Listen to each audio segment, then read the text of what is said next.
Well, first of all, I want to thank the parents. I know that it's not easy, and I know Miss Carpenter, it wasn't easy for you to get up there, to get up here and allocute.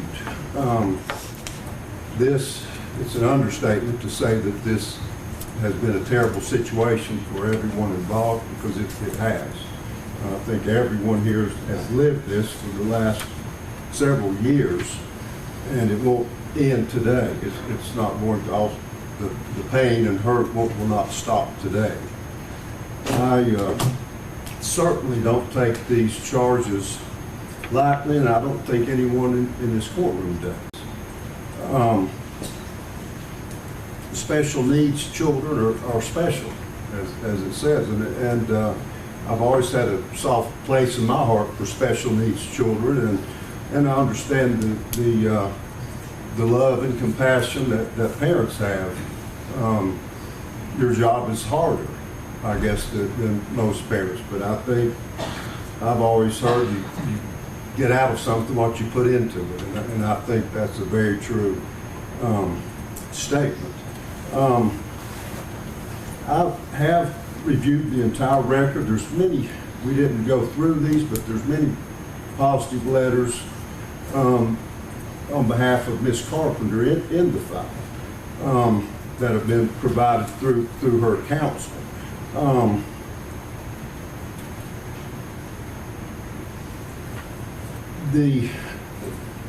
I know Miss Carpenter lost her job over these issues and these events, and apparently she had this career or job for several decades.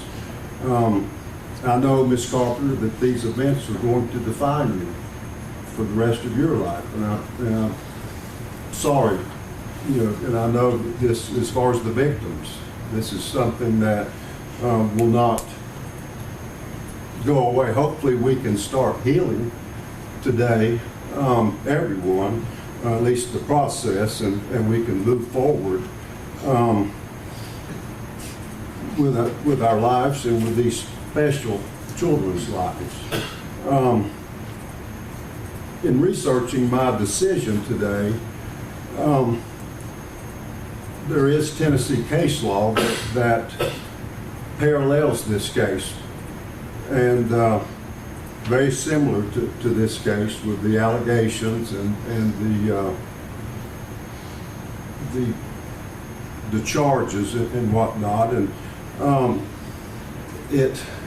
these other cases, especially the Eakes case, which is the 2023 case in the Court of Appeals, sets a precedent for these type of events. Ms. Carpenter is eligible for diversion and has a spotless record. She, I guess, is what we call an especially mitigated offender. She doesn't have any prior criminal record, and that's something that I have to, and I'm bound to follow and consider. With all that said, I'm going to grant supervised probation for the term, for the 2-year term that was agreed to, and I am going to grant the diversion, and which means you during the 2 years you must abide by all the terms of probation. And is there anything further? No, Your Honor. Judge, the state would ask for no contact with any of the Yes, victims and named in the I know indictment. that was part of the fact statements, and I'll certainly grant that.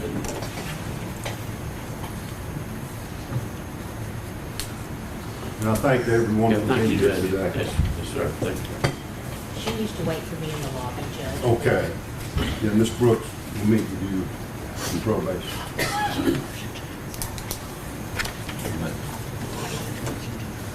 Okay, thank you. Judge, the state will get the diversion judgments typed up and send to Okay. Mr. Culbertson's office, Yeah. and he can get his client to sign Very those, and we'll well. submit those to the court. Thank you all. Thank you.